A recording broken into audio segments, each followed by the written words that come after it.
So here we are again. Here again are our learning goals for today. First, we're going to take a look at who are our gifted and talented readers and what are their instructional needs. To get started, I love to share this comic. Susan, please put away Moby Dick. It's time for your Silent E review sheet.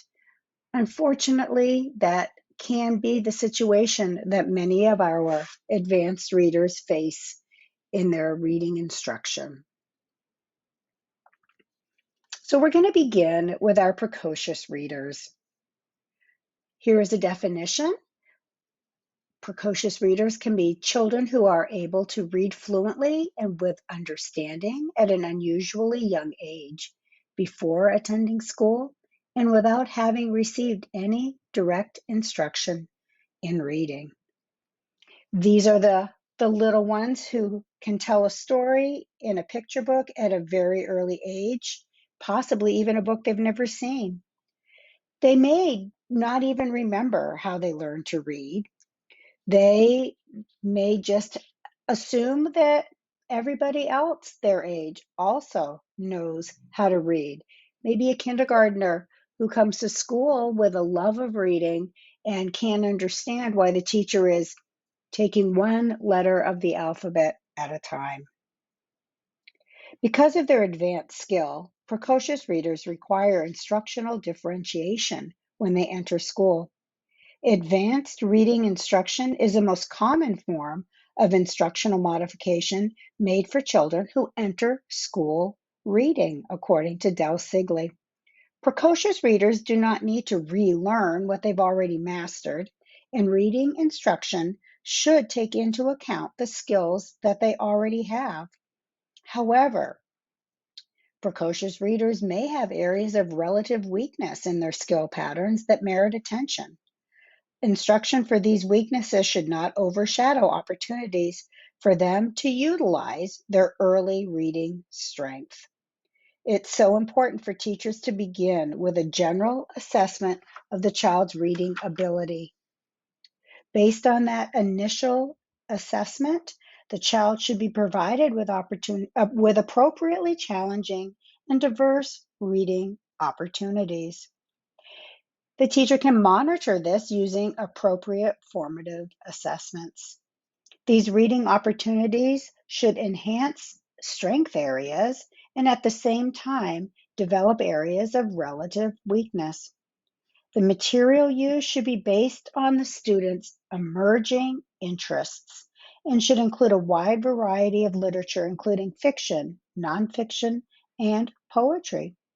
Students should be encouraged to select a large portion of their reading material. It's so wise for teachers at the beginning of the year as they're assessing their students' levels and what their students already know and what their students need to know in order to be successful, that they also take time to do an interest inventory, find out what topics each student is excited about, may possibly have background knowledge about, or any areas that they are potentially really curious about. Students are going to be much more motivated to be involved and engaged in reading if it is with topics or ideas that they have an interest in. So now let's talk about our talented readers. These are our students who are 2 or more years above grade level or intellectually gifted with potential for high reading performance.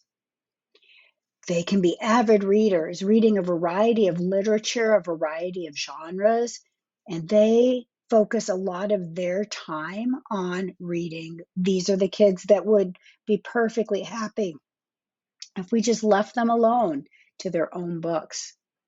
These are also students who are able to inherently connect previously learned ideas to new reading material. They make those connections all on their own. They also can demonstrate some tenacity when posed with challenges in reading. This is where maybe some of our perfectionist kiddos may have some problems. A truly talented reader, though, will dig right in and move ahead. These are also the kids who speak sarcasm fluently. They understand the use of humor. They eagerly engage in reading related activities, and they may also have strong abilities in creative writing. Now, when I think about reading instruction in Arizona, I'm reminded that we have 10 anchor standards for literature and informational text.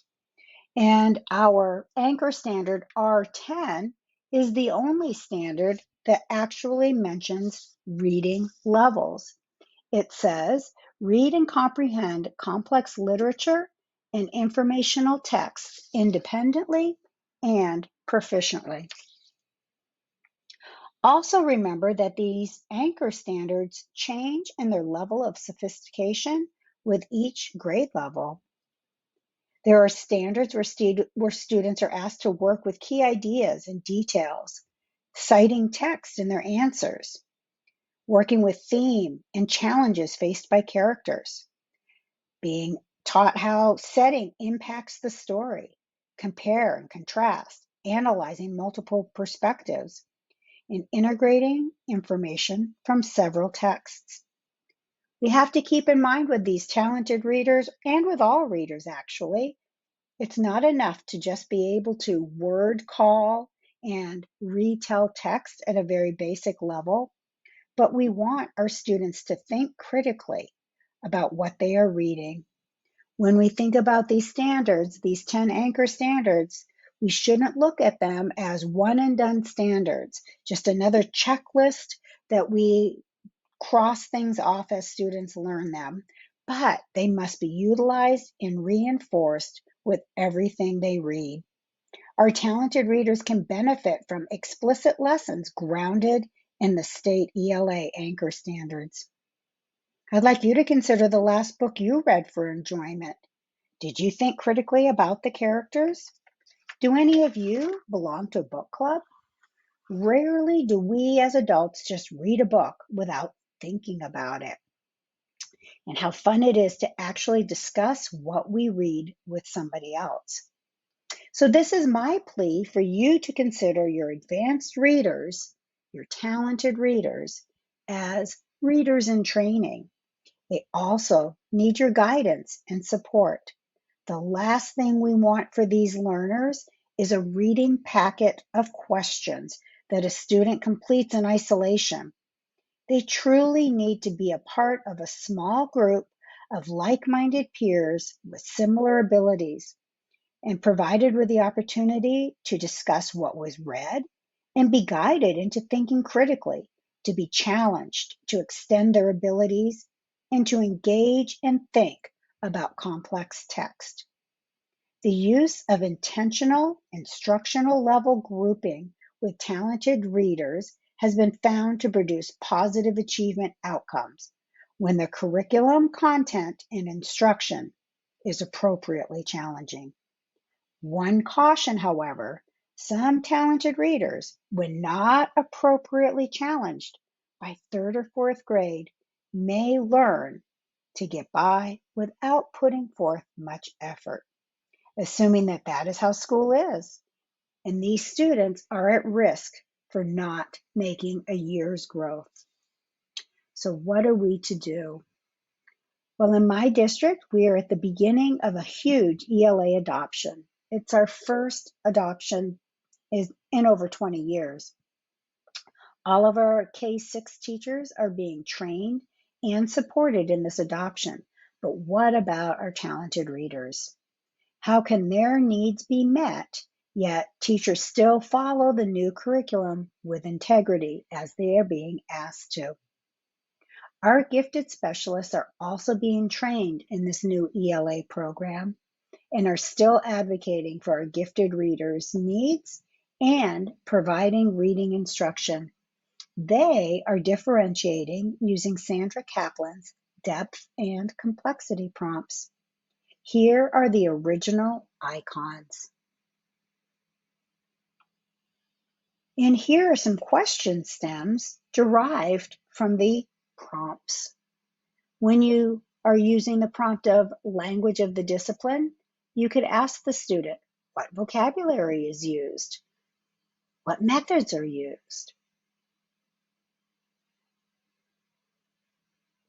When you're considering change over time, you might think about the setting in a story. What was it like in the past, the present, and what might it be like in the future? You can ask your students to identify the big idea, the principle, or the generalization. Multiple perspectives. Who agrees and disagrees? What are their opinions? Who believes that and why? How would the story be different if it were told by a different narrator?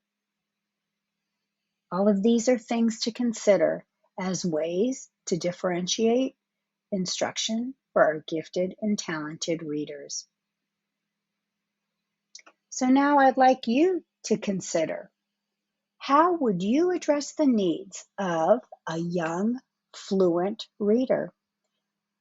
What if you have a precocious reader that enters your kindergarten or first grade class? What ideas do you have for readers that are 2 or more grade levels above? And what ideas do you have for making sure that your fluent readers still make at least 1 year's growth? We're going to pause, and you're going to be provided with some prompts. And when we return, we will take a look at some myths and truths about our gifted readers.